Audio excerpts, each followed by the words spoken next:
This has to be one of the best lunches that you could get at Disney World, and I don't think anyone else knows about it because there's no one else here. Today we are here at Disney's Yacht Club Resort to check out a hidden gem restaurant, Ale & Compass. We'll be trying a few different things on the menu, including the highly requested burger, which is said to be one of the best on property. Is this restaurant worth checking out on your next trip to Disney World? Let's go find out.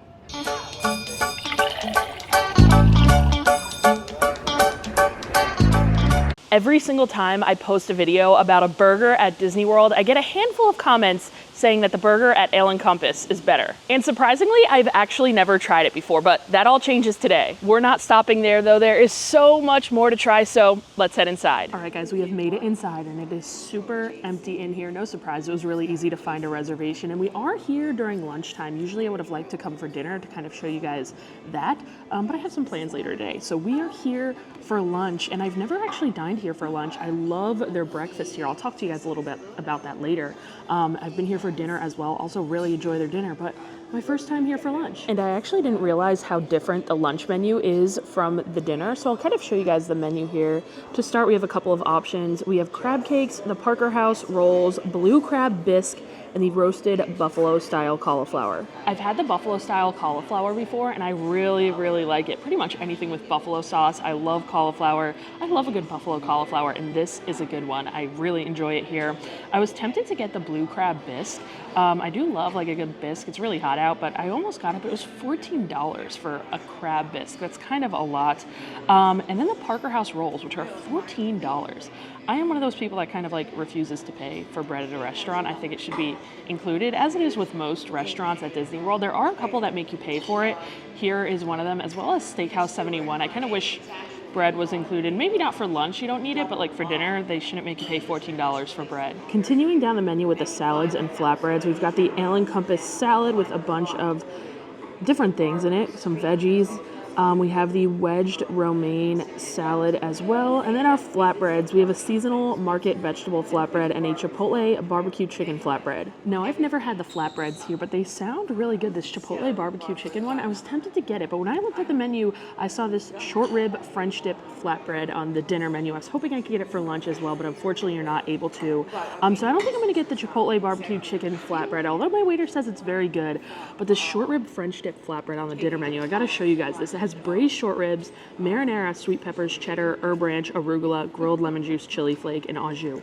That just sounds so good. I'm gonna have to come back for that for sure. And now for the lunch entrees, which I gotta say, I am quite impressed by. We have, of course, the bacon Vermont cheddar burger, which you know I'm getting that. They also have a grilled cheese sandwich with tomato soup. They have fish and chips, smoked salmon, and toasted bagel sandwich. They have some fish tacos, which I'm being told are mahi. They have a protein bowl, a plant-based protein bowl. That actually sounds really delicious. They have a seasonal market chicken sandwich, and then a pasta, a bucatini pasta with seasonal veggies. Well guys, I did have a really hard time deciding because a lot of this menu sounds really good, and I was gonna get an appetizer, but then I was gonna get the blue crab bisque, which is $14. And then I was like, why don't I just get another entree, which is literally $1 more. Like the grilled cheese and tomato soup is $1 more, and the fish and chips is $3 more. So I was like, you know what? Let me just go all out and order a bunch of different entrees to show you guys. Now keep in mind, a lot of these are here only for lunch. The bacon cheddar burger you can also get for dinner, but pretty much everything else is only for lunch. I do want to also show you the dinner menu though, because they have some really great things on the dinner menu. So let's take a look here. Of course, we've got the buffalo cauliflower, the rolls. A new thing that they don't have on the lunch menu is the roasted garlic shrimp. I've had it before, it's pretty average. I wouldn't go out of my way to get it again. And then you can see we have the salads, the flatbreads. We also have the Chipotle barbecue chicken flatbread on the dinner menu, but then of course that short rib French dip flatbread that I was telling you about. I must come back for it.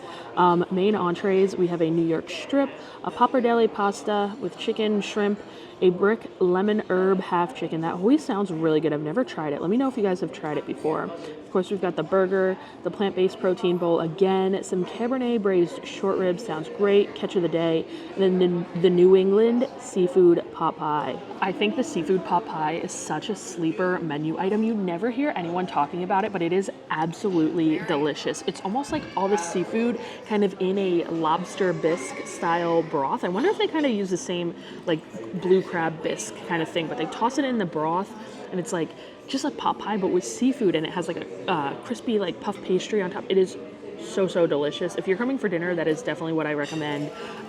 They don't have it on the lunch menu here, but like I said, we're checking out a bunch of the different lunch menu options. And I told you guys we weren't messing around. I decided to try 3 different things. I couldn't make up my mind, so I just had to get all 3. We have the bacon and Vermont cheddar burger. We have the grilled cheese with tomato soup, as well as the fish and chips. While everything is looking amazing, I think the first thing we have to get to is this grilled cheese and tomato soup. This has aged white cheddar, Gruyere, and Fontina with truffle butter on artisanal country bread for $15. Now, if you wanted to, you had an option to add bacon or ham to this for an additional $2. I got it just straight up as it comes though, and I'm a little weary of this tomato soup. This just looks like a straight up marinara more than a tomato soup. It doesn't look like there's any cream in it, which I like a creamy tomato soup, so I'm curious how this is gonna taste. But that truffle butter, the truffle butter is what sealed the deal for me getting this. Let's just get right into this and try this out. We'll go for a dunk in the tomato soup there. Looks perfectly toasted and delicious. We'll see.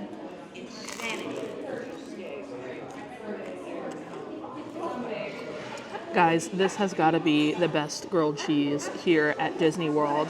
The grilled cheese itself is so great. It has the slightest truffle flavor. There is plenty of cheese in there. It's not like a super cheese pulley type cheese. It's more of like cheddar. So cheddar doesn't always give you the best cheese pulls, but I'm not judging it based on cheese pulls. I'm judging it based on flavor, and this tastes delicious. The bread itself is just toasted to perfection. It's buttery. It almost tastes like a sourdough, which is perfect with this kind of cheese here. It is absolutely to die for. The only thing I don't care for is the tomato soup. Like I suspected, I prefer more of a creamy tomato soup. This does taste just like marinara. It pairs well with the grilled cheese, but I don't think I could eat this on its own. If they gave me this grilled cheese with the tomato soup from the Jolly Holiday over in Disneyland, I'd be in heaven. Which brings me to another point. You guys know how much I love my Jolly Holiday combo over in Disneyland. It is my favorite Disney food of all time. Is it as good as this? No. I still stand true to my Jolly Holiday combo over there. That is just like the ultimate grilled cheese and tomato soup. But this is really close. This is really good. I don't think I've had a better grilled cheese here at Disney World. I know they have a very popular grilled cheese over at the Beach Club next door at Beaches and Cream. This blows it out of the water completely. Like if you're looking for a grilled cheese at Disney World, specifically in like the Epcot area, you got to come here to Alien Compass for lunch. We've got to take a break from the grilled cheese though and try the fish and chips. These are served with house-made vinegar chips and a lemon caper tartar sauce for $17. Now I had no intention of ordering the fish and chips, but I asked my server if they were like house-made and she said yes. They're coated in a Samuel Adams beer batter, and I'm very happy that I ordered them because they look really good. You know, a lot of places just serve like crappy frozen fish and chips, specifically the frozen fish. This definitely looks different and good. We'll give this fish a squeeze of the grilled lemon and let's try it out.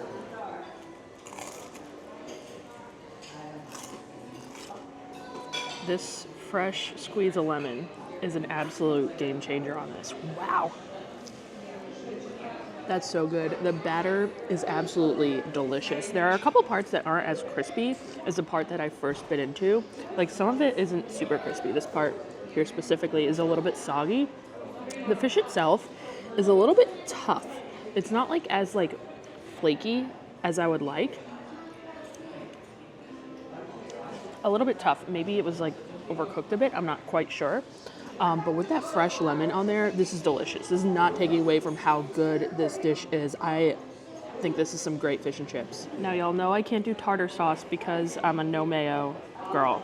But I do have some malt vinegar here, so we'll get a little bit of that on our fish and chips here and try it with the vinegar. Really good. I must say, I think the batter of this fish and chips is some of the best that I've ever had.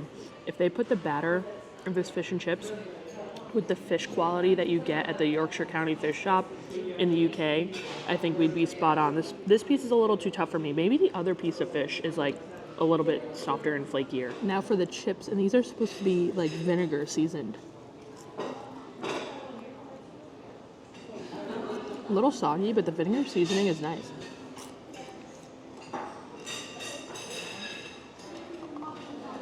I could use even more, honestly. It's like a very lightly seasoned salt and vinegar chip. but that's okay. This fish is fantastic. I didn't even know they had fish and chips here, and the fact that they're doing it from scratch is so great. I'm so excited to find this, guys. We're only 2 entrees in. I've only tried 2 things from this lunch menu so far, and I've got to say, this has to be one of the best lunches that you could get at Disney World, and I don't think anyone else knows about it because there's no one else here. Well, we are 2 for 2 so far. Let's see if we could go 3 for 3 with this burger. This is the bacon and Vermont cheddar burger. It has caramelized onions, applewood smoked bacon, lettuce, tomato, and herb mayo on a Parker House bun for $23. This burger is absolutely ginormous. I feel like we have to cut it in half here to enjoy. It is so thick, and typically I'm not like the biggest thick burger fan. I prefer a thin smash patty. So we shall see how this goes here.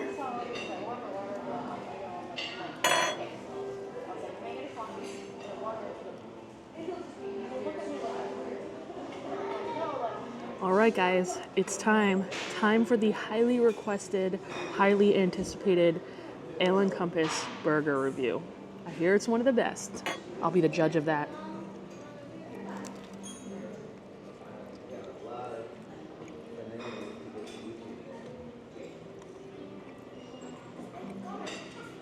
Respectfully, this tastes like any old burger that you could get at any chain restaurant. That's not me saying it's bad, because it's not. It just doesn't have anything special to it. The burger itself is really juicy, I will give you that. I can't really taste the caramelized onions much because the burger is so thick, and I love a caramelized onion. Caramelized onions are one of my favorite burger toppings.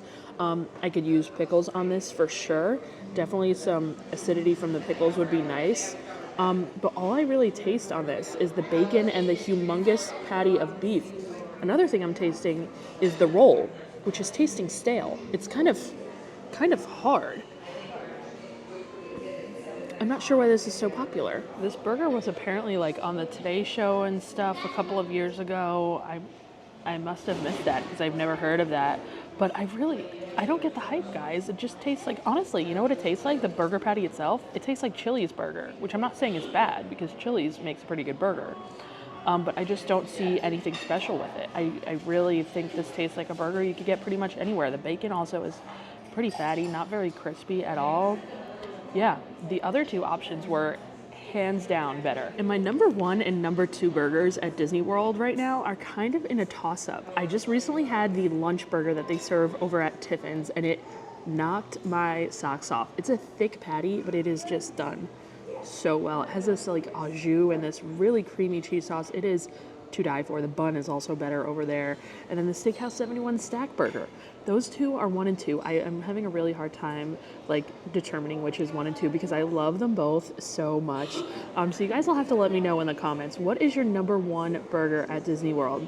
I'm still going Tiffin's or Steakhouse 71. I don't even know if I'd put this top 5, to be honest. Well, we are done with our lunch here, and I wanted to take a look over the dessert menu. They have a lemon meringue pie, a mango torte with a spiced lemon pound cake, a warm apple cobbler, as well as a 12-layer chocolate cake that is flourless, so I'm assuming it's gluten-free. The chocolate cake was tempting, but I have a better idea in mind for dessert, so I think I'm gonna get the check and get on out of here. Well, we are finished up with lunch over at the Ale & Compass, and I gotta say, I'm pretty impressed. Lunch is a pretty easy meal to like kind of take a shortcut and make it the easy way. But I feel like over at Ale & Compass, they're doing everything right. They're handling everything with care, and pretty much everything I tried was good, if not great. The good and just okay was the burger, but the fish and chips and the grilled cheese I will definitely be back for. The restaurant has a nice and quaint vibe. It's located just off of the lobby, and the menu overall has like a New England style influence since we are here at the Yacht Club. And I can thoroughly say, if you are staying at the Boardwalk, the Yacht and Beach Club, and you are having a resort day, this is the place you should be coming over for lunch. You know, the quick services here at the Boardwalk and the Yacht and Beach Club are not the best. You really can't find anything that good. And out of all the restaurants over here for lunch, I gotta say, this is the winner. I would even recommend it if you're in Epcot and you kind of want to take a break from the park and relax in the air conditioning. And the restaurants in Epcot are a little bit more expensive for lunch. If you're looking for something a little bit cheaper for a sit down, walk on over to the Yacht Club, come to Ale and Compass for lunch. You will enjoy it. It's really, really good. Now, I mentioned the breakfast earlier, and I did kind of want to go back and touch on that a little bit more. The breakfast here is another meal that is super underrated. They do this thing where they have kind of like a continental breakfast buffet. They have like pastries, muffins, danishes, croissants. They'll have fruit, yogurt, cinnamon rolls, biscuits, and gravy, kind of on a buffet line, and then you order an entree. So you get to choose any entree from the menu, and you get access to that whole buffet for $25, and you get like your AP discount on top of that. It's a really, really good deal. I love coming over here for breakfast. Another place, if you're staying in this kind of area, a great place to stop for breakfast as well. And I mentioned dinner before. I really enjoy the dinner. I think overall this restaurant has a really great breakfast, lunch, and dinner menu. Now that I've tried all three, I can recommend it for all three meals, honestly. It's just that burger, guys. I'm sorry. I don't know what some of you guys are talking about. That was not my favorite. But I did promise you guys dessert, and we are walking past the amazing pool here at the Yacht and Beach Club. This pool is so awesome. It has a sand bottom. You can see everyone kind of playing in the sand over there. There's also a lazy river. The slide is great. This pool is just like ultimate vibes. And I really want to stay club level soon. I've seen videos from inside the club lounge here at the Yacht and the Beach Club, and they both look so nice. One of these days I'll get to it. But we are walking by the pool, and I'm sure a lot of you guys are kind of picking up on where this is going. If you're coming to the Yacht and Beach Club, you gotta get dessert from Beaches and Cream. Now they do have the Beaches and Cream sit-down restaurant, which I've never made a YouTube video of. One of these days I'll get to it. They have a sundae there called the Kitchen Sink. It has like a ton of different scoops of ice cream, but every single topping, and a whole can of whipped cream. It is huge. I gotta recruit an army to go in there and tackle the Kitchen Sink sundae. One of these days I'll get to it. But not only do they have the sit-down restaurant, they also have a walk-up window where you can get some of the sundaes, the milkshakes, and all the sweets to go. Now, this is obviously a great option if you're staying at the Yacht and Beach Club and you're kind of hanging out by the pool, to hop out of the pool and come over here and get a sundae. I know if I was staying here as a child, I believe we visited our friends staying here once, and of course we came over to Beaches and Cream to get a little midday snack. That's the way to go here at the Yacht and Beach Club. But yeah, we're gonna check out the menu here at the Beaches and Cream to-go window. Something really interesting that they have are these adult hard floats and shakes. And then of course we've got all of our double hand scooped ice cream. The flavors that they have here are vanilla, chocolate, strawberry, mint chocolate chip cookies and cream, butter pecan, rainbow sherbet, and coffee. You get it in a sugar cone, a waffle cone, a souvenir shake with chocolate or vanilla, or you could get this mini Mickey sink or an ice cream sandwich with some chocolate chip cookies. My go-to sundae at Beaches and Cream is the No Way Jose. It's like a chocolate peanut butter fudge kind of sundae here. So I'm gonna see if I could get it to go from the walk-up window. I think you can, but it's not actually like listed on the menu, so I'm gonna ask. Turns out you are able to get the No Way Jose sundae from the to-go window at Beaches and Cream. And this is a half order of it, or almost a half order of it. Usually it comes with 3 scoops of ice cream. They let me order it with a little bit less, so we only got 2, but man, this is huge. Make sure you guys share this if you come here. We've got 1 scoop of vanilla, 1 scoop of chocolate. We've got peanut butter sauce, fudge, chocolate chips, peanut butter chips, whipped cream, and a cherry, and it is so delicious. All the little kids are walking by me, eating the sundae and looking at it, like, and then asking their parents if they could have ice cream too. But like I said, it is way too much. I wish they could even do this with just like 1 scoop of ice cream, because that's really all you need. When you go to Beaches and Cream, they do not mess around with their scoops of ice cream. Like they say 2 scoops, and they are 2 of the hugest scoops of ice cream you will ever see in your life.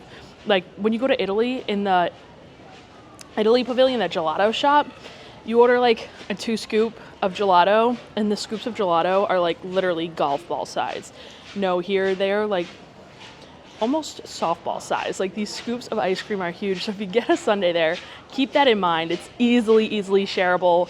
I'm telling you, I'm already getting full, and I've only had a couple bites. And while we're sitting here in these cozy rocking chairs, let's do a little reality TV check-in. I know like a lot of you guys know that I love reality TV, and every so often I like mention something, I get a bunch of comments and messages about whatever reality TV show I was talking about. And I like to do a little check-in every now and again. So while we're just chilling here, can we talk about Love Island? That was like one of the best seasons of reality TV that I have ever watched. This season of Love Island was so good, and I am loving seeing them outside of the villa. I have never like really voted for any type of reality competition TV show. I voted for Serena and Cordell, and I don't want to spoil anything, so maybe I shouldn't say who won, just in case you're watching and you haven't seen that part yet. But oh my god, this season of Love Island was so good. I am absolutely living for all of the Universal content as well. They all just went to Universal, and my take on it is that they're filming some type of like after the villa show. I think they're filming something. I don't know. I'm really hoping so, because they were out filming at like lunch in Fiji before they left, and then they were filming the other day at Universal. So I'm really hoping for a after the villa, maybe a couple of episodes of a little like Love Island special. But then also Big Brother. Big Brother's been like super weird lately. I tried to watch the first episode, and after the whole AI thing, I just could not deal. I had to turn it off. But I know there was like a big fight that I've seen on Twitter and stuff, so I'm gonna have to like try and like get into this season. I haven't really gotten into it yet.